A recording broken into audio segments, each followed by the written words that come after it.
주부터 3주간 동안 사사기를 저희가 함께 살펴볼 텐데요.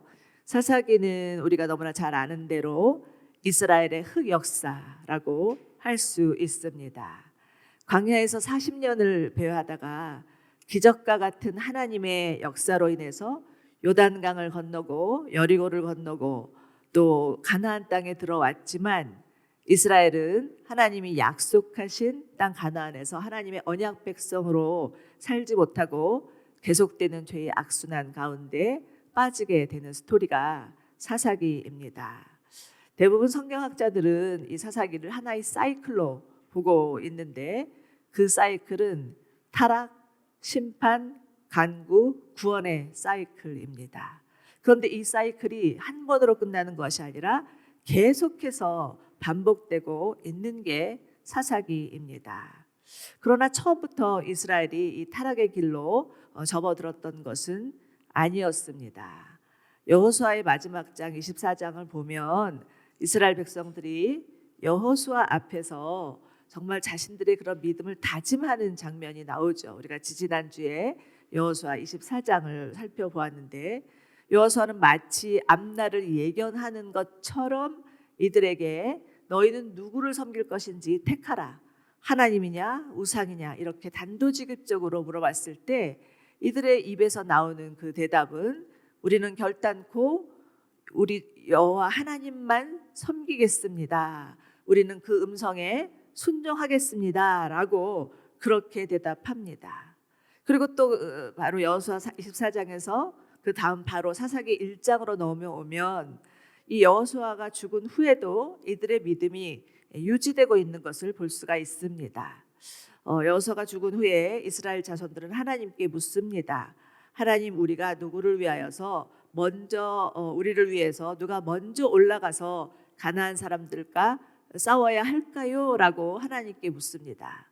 여러분, 하나님께 묻는다는 것은 하나님만이 그 자신들의 왕인 것을 인정하는 것이고 하나님을 전적으로 의지하겠다는 믿음의 표현입니다.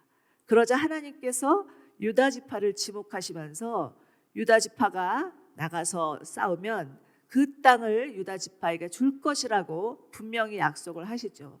그랬을 때 이 유다 지파가 자기의 형제 시므온 지파에게 함께 가서 싸우자 이렇게 얘기하니까 시므온 지파가 이에 응하고 두 지파가 힘을 합쳐서 나가서 싸웠더니 예루살렘을 탈환하는 장면이 사사기 1장에 나오고 있습니다. 이처럼 사사기의 시작은 매우 좋았습니다. 이들은 하나님의 말씀을 굳게 믿었고요. 또 지파 간에 서로 똘똘 뭉쳐서 가나안을 흔쾌히 무너뜨리는데 이러한 기조가 그리 오래가지 않았다는 것입니다.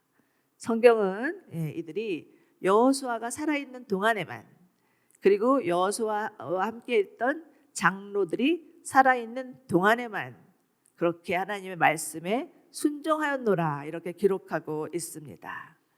여러분, 제가 누차 말씀드리지만 가나안은 그 땅에 들어갔다고 해서 무작정 얻어지는 땅이 아닙니다. 우리가 예수를 믿었다고 해서 저절로 예수님처럼 변화되는 것이 아닌 것처럼 마찬가지입니다. 하나님께서 이스라엘에게 가나안 땅을 주신 이유는 어떻게 하면 가나안을 하나님 나라로 만들 것인가? 이것이 그들에게 주어진 소명이었습니다. 하나님을 왕으로 삼고 하나님의 다스리심과 통치하심으로 이루어지는 나라를 만드는 것이 이들에게 주어진 과제였습니다. 우리가 예수님을 영접하고 나서 그리스도인의 삶이라는 것은 어떻게 하면 하나님의 말씀에 온전히 순종하여서 내 뜻대로가 아닌 주님의 뜻대로 살아서 그리스도의 형상을 이룰 것인가가 우리에게 남은 과제인 것을 기억하시기 바랍니다. 그런데 이스라엘 백성들은 안타깝게도 이 믿음의 길을 떠나서 타락의 길로 들어서게 됩니다. 하나님은 이들을 교정하시기 위해서 심판을 내리십니다. 그랬더니 이들은 그 심판 때문에 고통을 받고 이 고통에 처한 백성들은 그것이 또 너무 힘드니까 하나님 앞에 간구하고 하나님은 사사를 보내서 이 가나안의 그 압박으로부터 구원하시고 그 결과가 평화가 찾아오고 그런데 또다시 타락의 길을 걸어가는, 타락의 길에 빠지는 악순환의 역사가 반복되는 것입니다. 오늘 저희가 읽은 본문은 사사기의 서론에 해당됩니다. 여기서는 사사기의 패턴이 어떤 건지를 아주 함축적으로 보여주고 있는데요. 이 첫 번째 패턴은 우상 숭배입니다. 11절을 보시면 이스라엘 자손들은 여호와 보시기에 악한 일을 저질렀으며 바알신을 섬겼습니다. 이렇게 말씀하고 있습니다. 이스라엘의 우상 숭배에 대해서 한 구절로 아주 짤막하게 단적으로 표현하고 있는 것이죠. 그러나 이 구절이 여기만 나오는 것이 아니라 사사기를 전체를 읽어보면 6번이나 이 동일한 구절이 반복해서 등장하는 것을 볼 수가 있습니다. 이것은 무엇을 의미합니까? 이스라엘의 우상 숭배는 어쩌다 한두 번이 아니었고 계속해서 습관적으로 일어나고 있는 일이었다라는 것을 보여주는 것입니다. 12절과 13절에서는 이를 부연 설명하고 있는데요. 우리 한번 12절과 13절 같이 읽어보도록 하겠습니다. 시작. 그들은 자신들의 조상을 이집트 땅에서 이끌어낸 조상의 하나님 여호와를 버리고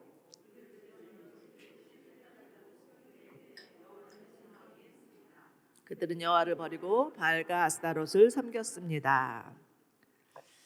자, 여러분, 이스라엘은 어떤 자들이었습니까? 여호수아 앞에서 손가락을 걸면서 다짐을 했는데 어떻게 이렇게 한 번에 고무신을 거꾸로 신고 하나님을 이렇게 배반할 수 있는지 싶은데 바로 그 원인이 10절, 그 앞구절 10절에 나오고 있습니다. 제가 읽겠습니다.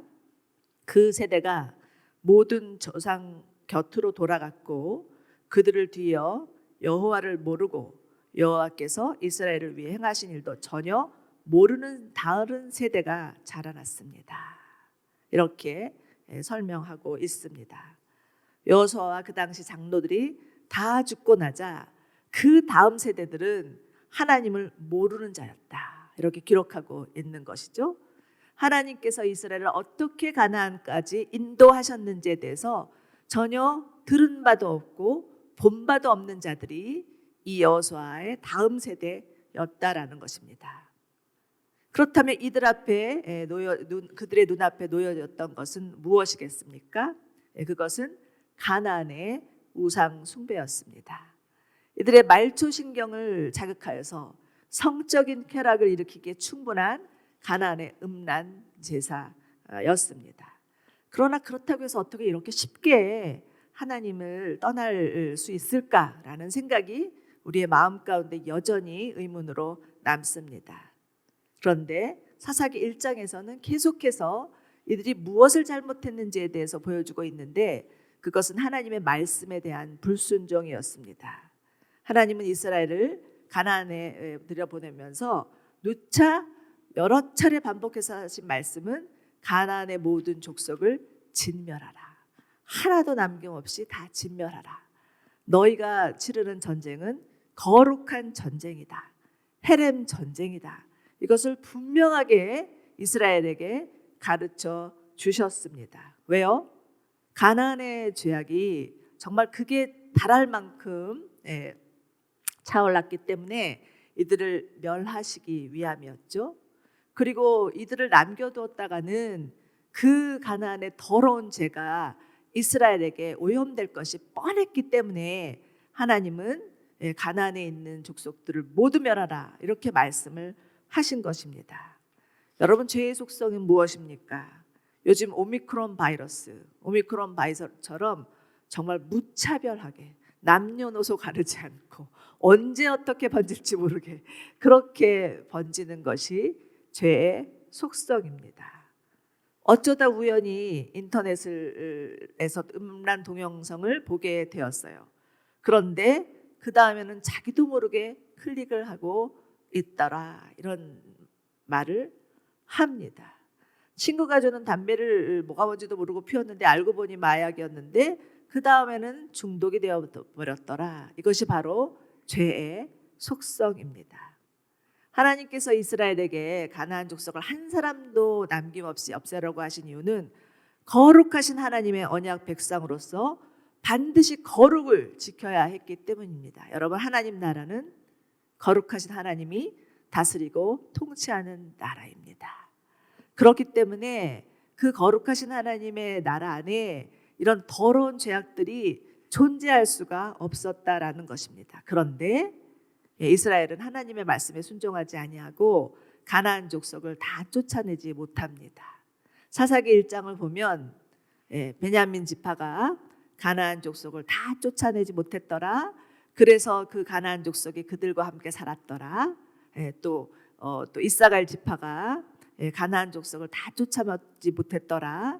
쭉쭉쭉쭉 그 지파들이 가나안 족속을 다 쫓아내지 못한 것에 대해서 아주 적나라하게 기록하고 있습니다.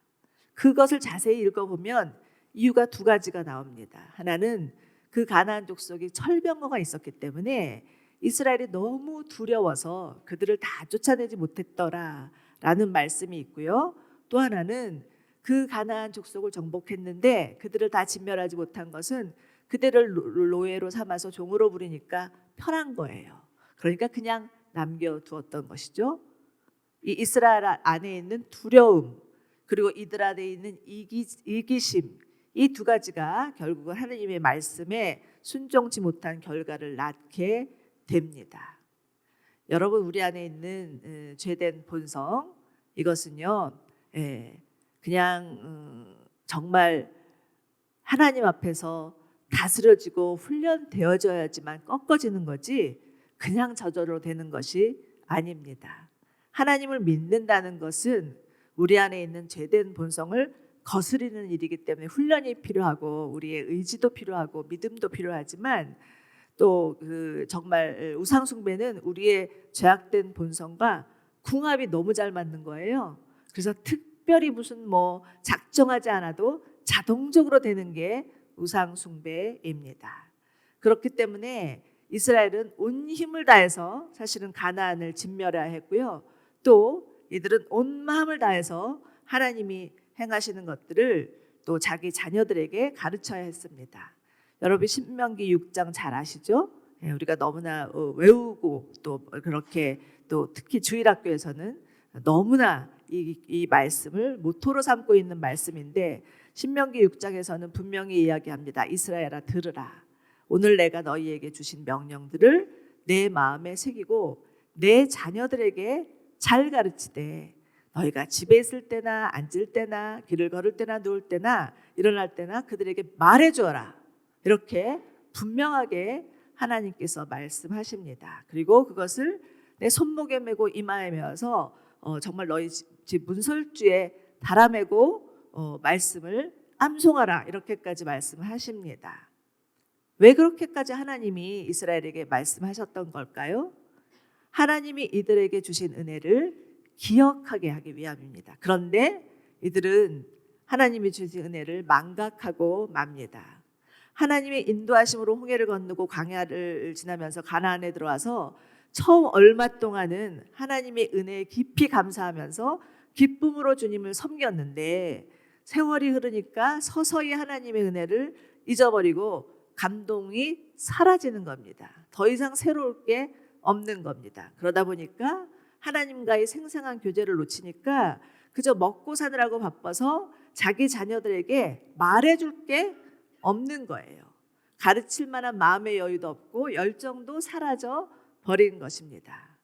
그런데 여러분, 자녀들에게 말씀을 가르치고 믿음을 전수하는 것은요, 사실은 교회의 사역이기 이전에 부모의 몫이고 부모의 책임입니다. 자녀들을 교회에다 맡기고 정작 부모들이 져야 할 영적 책임을 지지 않았을 때 그 결과, 사실은 그건 저도 사실 조금 겪었고요. 아마 여러분들도 겪으신 분들이 있으실 것입니다. 내가 정말 어렸을 때부터 아이들을 말씀으로 양육했어야 되는데, 가르쳤어야 되는데 하는 그런 후회들이 누구나 있으실 것입니다. 요즘 대학 캠퍼스 복음화율이 2% 내지 3%라고들 하죠. 우리 대학생이야말로 미전도 종족이다, 이런 말까지도 하는데 과연 이것이 누구의 책임일까요? 이 청년들 사이에 있는 어떤 요즘 보니까 우리 때하고는 생각도 못하고 상상도 못하는 혼전 동거에다가 혼전 뭐에다가 그 동성애에다가 낙태 무슨 타로 카페 이런 데 다니는 거는 부지기수고 이런 일들이 우리의 청년들 사이에서 얼마나 많이 일어나고 있는지 우리는 다 모르는 것 같아요. 그저 들어서 조금 알 뿐이지 정말 우리 청년들의 그런 실상을 알면 기함을 해서 기절하고 나자빠질 수도 있습니다. 정말 지금의 시대야말로 사사기의 다음 세대와 같이 여호와를 모르는 그런 세대, 알지 못하는 세대가 되어가고 있는 게 사실입니다. 그런데 하나님을 떠난 결과가 무엇입니까? 14절을 보시면 이스라엘에 대한 여호와의 진노는 커졌고 하나님께서 그들을 약탈자의 손에 넘겨주셨다. 침략자들은 이스라엘을 약탈했고 여호와께서는 그들의 주변 원수의 손에 팔아넘기셔서 더 이상 그들의 원수들을 당해낼 재간이 없게 했다라는 말씀이 나오고 있습니다. 여러분, 하나님께서 이스라엘을 심판하시고 고통을 허락하신 건 이들이 하나님을 떠났기 때문입니다. 이들 편에서 하나님과 맺은 언약을 지키지 못했기 때문에 그 언약이 파괴된 것입니다. 하나님은 이들에게 가나안은 장차 너희 옆구리에 가시가 될 것이다. 그리고 그들의 신은 너희에게 덫이 될 것이다. 이렇게 말씀을 하십니다. 결국 죄는 우리의 영혼을 파괴하고 우리의 육체마저 병들게 합니다. 자, 그렇다면 죄의 늪에서 벗어나려면 어떻게 해야 됩니까? 하루속히 정신 차리고 회개하고 하나님 앞에 돌아오고 간구해야 되겠죠. 이들은 하나님께 부르짖었다는 직접적인 언급이 사사기에 나오지는 않지만 그것을 시사해 주는 중요한 구절이 18절에 나옵니다. 우리 18절 함께 같이 읽어보시겠습니다. 시작. 사사를 세우셨을 때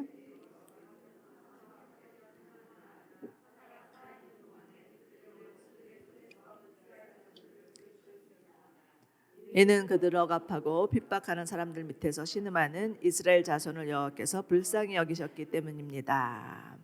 아멘. 이스라엘이 하나님께 부르짖자 하나님은 이들을 불쌍히 여기셔서 구원해 주십니다. 왜요? 이스라엘은 하나님의 언약 백성이고 하나님의 잡으려온 성품 때문입니다. 아무리 후레자식이라도 그 자식이 아버지 앞에 와서 아버지 정말 잘못했습니다. 한 번만 용서해달라고 빌면 아버지의 마음이 녹지 않을 아버지가 어디 있겠습니까? 그런 것처럼 우리 하나님 아버지는 우리의 기도에 귀를 기울이시고 우리의 기도에 주목하시고 응답하시는 하나님이심을 믿으시기 바랍니다. 네. 자, 역대하 7장 14절을 보시면 이런 구절이 있죠. 내 이름으로 불리는 내 백성이 악한 길에서 돌이켜 스스로 낮아져 기도하고 내 얼굴을 구하면 내가 하늘에서 듣고 그들의 죄를 용서하며 그 땅을 고칠 것이다. 이렇게 말씀하십니다. 그런데 죄 지은 자의 특징은 무엇입니까? 자신의 죄 때문에 하나님의 낯을 자꾸 피하는 겁니다. 아담처럼 하나님의 낯을 피하여 숨고 가인처럼 하나님의 얼굴을 피하여 도망가는 거죠. 피하고 숨고 달아나는 게 죄인들의 모습입니다. 그렇지만 아무리 죽을 죄를 지었어도 하나님 앞에 나와서 자신의 죄를 자백하고 우상을 섬겼던 것들을 용서해 달라고 하나님께 말하면 용서받지 못할 사람이 없고 품지 못할 자들이 하나도 없습니다. 그러나 이스라엘 백성은 이처럼 하나님의 용서를 경험하고 그 집에서 자신의 죄를 그쳤더라면 얼마나 좋았겠습니까? 그러나 이들은 그렇게 하지 못합니다. 얼마 가지 않아서 다시 우상을 섬기고 다시 고난에 빠지고 이들의 상태는 점점 더 악화되고 맙니다. 2장 19절 마지막 절 보시기 바랍니다. 그러나 사사가 죽으면 그들은 되돌아서서 그들의 조상보다 더욱 타락해 다른 신들을 섬기고 따르고 섬기며 그들을 숭배했습니다. 그들은 나쁜 행실과 고집스러운 습관을 버리지 않았습니다. 정말이지 징글징글합니다. 예. 자, 정말 처음에는 가나안의 우상 제사가 너무 궁금해서 멀찍이서 흘끔흘끔 기웃거렸었어요. 그런데 그 다음에는 아예 전을 펼쳐놓고 구경을 합니다. 그 다음에는 아예 작정하고 따라갑니다. 그 다음에는 결국 그 가나안 우상 숭배에 빠지고 맙니다. 이것이 바로 이 이스라엘의 죄악의 정도가 점점 심해지고 있는 것입니다. 이들의 타락상이 어디까지인가를 보여주는 사사기에 부록과 같은 장이 있죠. 사사기 19장과 20장인데 그 19장을 보면 미가가 정말 가짜 제사장이 되어서 하나님이 명령하지도 않은 그런 제사장을 불러다가 집에서 가정 제사를 지내는 그런 모습이 나옵니다. 그것은 이스라엘의 종교가 어디까지 타락했는지 보여주는 종교적 타락입니다. 그런가 하면 20장을 보면 레위 지파의 그 제사장이 자신의 레위 제사장에게 첩이 있었어요. 그 첩을 데려오다가 여러 가지 많은 그런 우여곡절 끝에 결국은 그 베냐민 지파에게 강간당한 자신의 첩을 12도막을 내어서 그 모든 지파에게 뿌리는 그런 사건이 나옵니다. 어떻게 성경에 이렇게 엽기적인 사건이 나올 수가 있을까? 정말 기가 막히다라는 생각이 드는데 이것이야말로 이스라엘의 사회적 타락상입니다. 자, 그런데 여러분, 이것이 비단 사사 시대에만 국한된 일이겠습니까? 요즘 우리들이 습관처럼 되뇌이고 있는 말이 무엇인가요? 정말 요즘은 말세다, 말세야. 이것이 우리의 입에서 저절로 나오고 있는 말인데 뭐 여러 가지 정말 그 말세의 징조가 있어서도 그렇겠지만 전쟁도 있고 기근도 있고 전염병도 있고 뭐 여러 가지 말세의 징조들이 나타나고 있어서도 그렇겠지만 우리들 가까이에서 일어나고 있는 죄악상을 보고도 말세라는 것을 절감하지 않을 수 없습니다. N번방 사건도 나오고 또 뭐 아동 정말 살해 사건, 친부모 살해 사건도 나오고 성폭력 사건은 뭐 부지기수고 이런 것들을 등등등등 보면서 우리 또한 다를 바 없음을 인정하지 않을 수가 없다라는 것입니다. 사사기에 나오는 죄의 사이클이 지금도 여전히 반복되고 있다라는 것입니다. 자, 그렇다면 이 죄의 사이클에서 어떻게 벗어날 수 있을까요? 하나님이 오늘 본문의 말씀에서 우리에게 주시는 영적 교훈은 무엇이겠습니까? 첫 번째는 참 회개가 일어나야 하는 것입니다.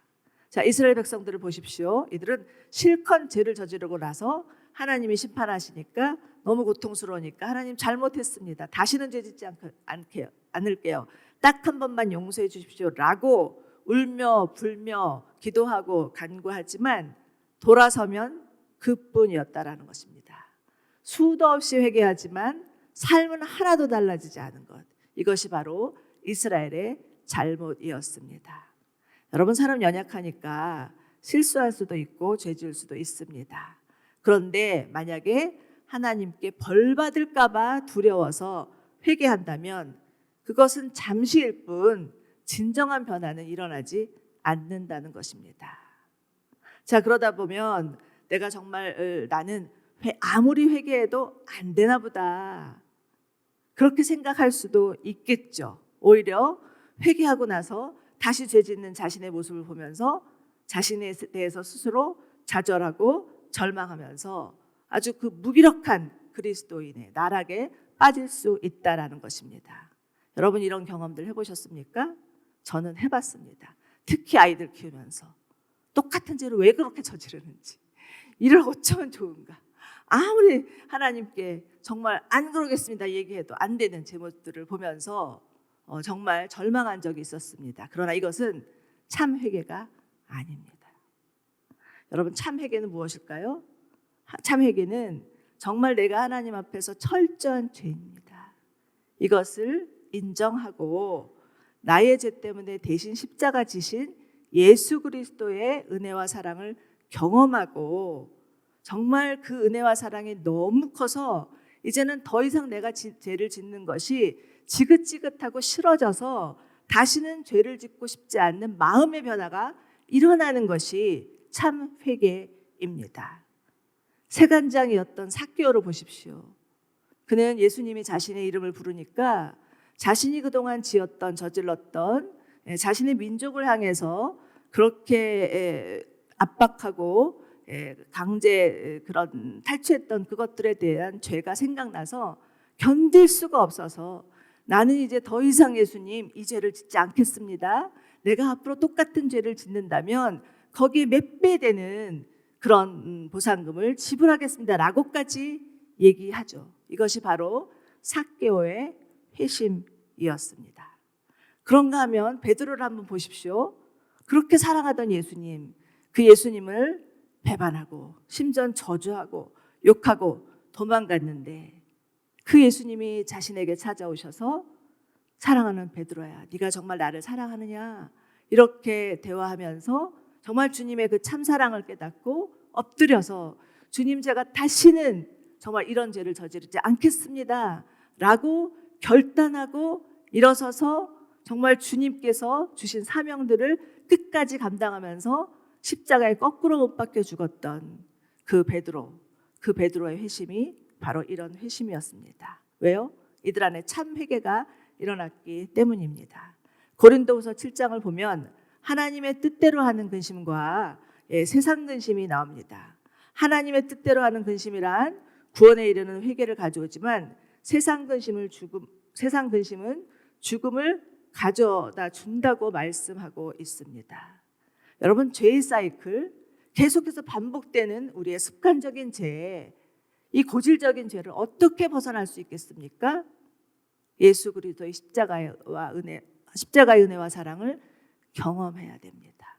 하나님의 사랑이 얼마나 큰지를 알 때 그래야 비로소 그 죄에서부터 벗어날 수 있지, 내가 아무리 내 죄에 대해서 벗어나려고 애를 쓰고 기를 쓰고 노력한다고 해서 되어지는 것이 아니라는 것입니다. 여러분, 자신의 죄 때문에 정말 하나님 앞에 울며 불며 한없이 울어보신 적 있습니까? 예수님은 산상수훈에서 애통하는 자는 복이 있나니 저희가 위로를 받을 것이라 이렇게 말씀하셨는데, 물론 우리가 다른 사람의 고통과 아픔을 보면서 애통해야 되지만 무엇보다 애통해야 될 것은 나의 죄 때문에 하나님 앞에 울고 한없이 앉아서, 정말 베드로가 자신의 죄 때문에 한없이 앉아 울었던 것처럼 우리의 죄 때문에 하나님 앞에 울 수 있어야 합니다. 그래야 죄가 싫어져서 죄 근처에도 가고 싶지 않은 마음이 생긴다는 것입니다. 여러분, 사실은요, 우리의 죄는 예수 그리스도께서 이미 십자가에 못 박아 주셨습니다. 우리 죄는 이미 죽었습니다. 그렇기 때문에 죄가 다시 우리에게 다가와서 유혹한다 할 때 그 죄를 향해서 선포하십시오. 이미 그리스도 예수의 사람은 생명의 성령인 법이 죄와 사망의 법으로부터 해방하였노라. 이것을 선포하시기 바랍니다. 다시 죄가 올 때 정말 내가 어떻게 할 수가 없어 이렇게 하면서 주저앉는다면 다시 죄의 노예가 될 수 있음을 믿으시기 바랍니다. 그런데 이 죄가 싫어지는 것은 사실 우리의 본성으로, 우리의 죄된 본성으로는 불가능한 일입니다. 오로지 우리를 위해서 십자가 지신 예수 그리스도, 그 예수 그리스도의 사랑만이 우리를 죄로부터 자유케 함을 믿으시기 바랍니다. 네. 자, 그런데 또 두 번째는 날마다 성령께서 우리의 삶을 주장하시도록 성령님께 우리 자신을 내어드리고 성령 충만을 구하여야 합니다. 사사기는요, 그처럼 이스라엘 백성들의 그런 죄의 습관들이 계속해서 반복됨으로 인하여서 아주 어두운 그런 역사가 쓰여져 있지만, 그러나 그 가운데서 보시면 성령의 역사가 곳곳에서 일어나고 있다는 것을 볼 수 있는 책이 바로 사사기입니다. 여호와의 영이 운니엘에게 임하니까 운니엘이 사사가 되어서 이스라엘을 다스리니 이스라엘 가운데 평안이 임했더라. 이렇게 말씀하고 있고요. 또 여호와의 성령이 기드온에 임하니까 기드온이 그동안 이스라엘을 압박하던 모든 미디안 족속을 물리쳤더라. 이렇게 얘기하고 있고요. 또 여호와의 성령이 삼손에게 임하니까 삼손이 블레셋 사람들을 결국은 다 무너뜨렸더라. 이런 기록들이 계속 나오고 있습니다. 여러분, 하나님의 사람은 하나님의 영에 붙들린 바 되어서 정말 하나님의 주시는 그 성령의 인도하심을 받고 살아가는 자들이지 우리의 힘이나 우리의 능으로 사는 자들이 아님을 믿으시기 바랍니다. 성령이 임해야 권능을 받고 땅 끝까지 복음 전할 수 있고, 성령이 임해야 우리 가운데 치유가 일어나고, 성령이 임해야 죄를 이길 수 있습니다. 갈라디아서 5장 16절과 17절 한번 같이 읽어보시겠습니다. 시작.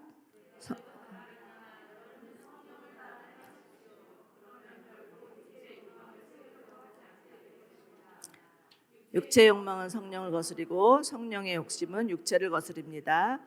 이들은 서로 상반되기 때문에 여러분이 원하는 것을 할 수 없게 됩니다. 아멘. 여러분, 하나님을 떠난 인간들은 결핍의 존재입니다. 그렇기 때문에 자신의 결핍을 돈으로든 사람으로든 지식으로든 무언가를 채우지 않으면 끊임없는 결핍으로 인해서 허덕이는 존재로 살아갈 수밖에 없습니다. 그러나 성령이 임하시면 그 성령의 충만으로 인해서 우리의 영혼에 참 기쁨과 참 만족이 주어지게 됩니다. 여러분, 성령님은 우리 가까이 계셔서 우리를 도우실 뿐만 아니라 우리의 영혼을 소성시키시고 우리를 새롭게 하시고 우리를 변호해 주시고 우리에게 상담자가 되어주시고 위로자가 되어주시는 분이신 것을 믿으시기 바랍니다. 그래야 육체의 소욕을 이길 수 있습니다.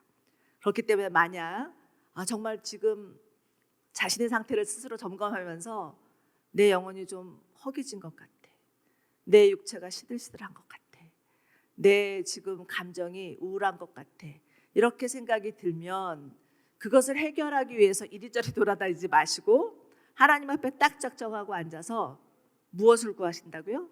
성령을 구하셔야 합니다. 성령을 구할 때 성령님은 반드시 우리 가운데 위로부터 성령의 충만으로 찾아오셔서 우리를 새롭게 하여 주심을 믿으시기 바랍니다. 네.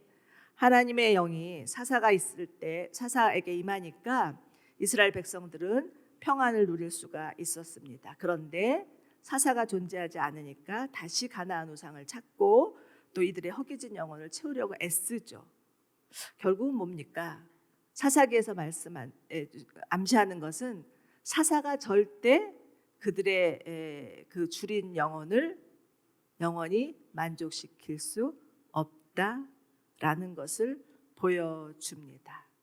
결국은 하나님을 떠난 이들이 결국 그 죄의 사이클로 반복될 수밖에 없다라는 것을 말해주고 있다라는 것입니다. 그래서 결국은 점점 상승 곡선이 아닌 하향 곡선을 향해서 치닫고 있는 것이 사사기입니다.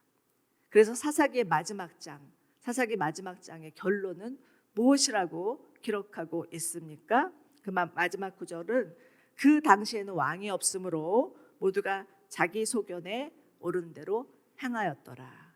이것이 사사기의 마지막 장의 마지막 구절의 말씀입니다. 여러분, 얼마나 정말 택한 이스라엘 백성들의 참담한 결말입니까? 그러나 사실은 사사기는 여기서 끝나지 않습니다. 사사기는 이렇게 비극적인 그런 결말 앞에 무릎 꿇는 책이 아닙니다. 원래 사사기하고 룻기는요 같이 붙어 있는 책이었어요. 네. 절대 이 룻기와 사사기가 떨어져 있는 책이 아닙니다. 원래는 히브리 원본에는 같이 붙어 있는 책이에요. 자, 그렇다면 사사기 마지막 장에 이들에게 왕이 없으므로 이들이 자신의 소견에 옳은 대로 행하였더라라고 그치는 것이 아니라 그 다음에 생각지도 않은 한 여인, 그것도 이방 여인, 그것도 과부, 이 자들을 통해서 너무나 그 어두운 사사시대에 한 줄기 섬광 같은 빛이 비추고 있다라는 것을 기억하셔야 됩니다.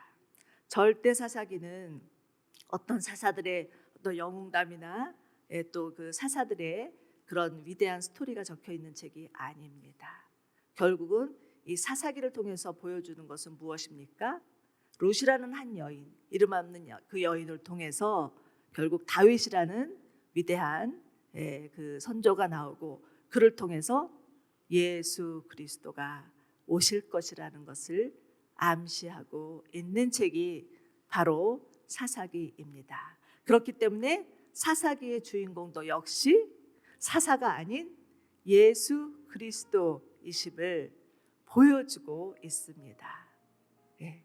여러분, 예수님은 정말 아무도 어떤 희망도 없는 그러한 우리의 삶 가운데 친히 빛으로 찾아오셔서 우리에게 소망 주시고 구원 주시고 피난처 되시고 우리의 반석 되시는 주님이신 것을 믿으시기 바랍니다. 오로지 우리의 소망은 예수 그리스도밖에 없고 우리에게 빛을 주시는 분은 오로지 예수 그리스도 한 분임을 믿으시며, 우리에게 찾아오신 예수님, 특별히 우리 사순절을 겪고 있는데요, 이 사순절 기간 동안 우리의 죄를 위하여서 십자가 지신 그 예수님께 감사와 영광의 박수 드리겠습니다. 할렐루야, 주님을 찬양합니다.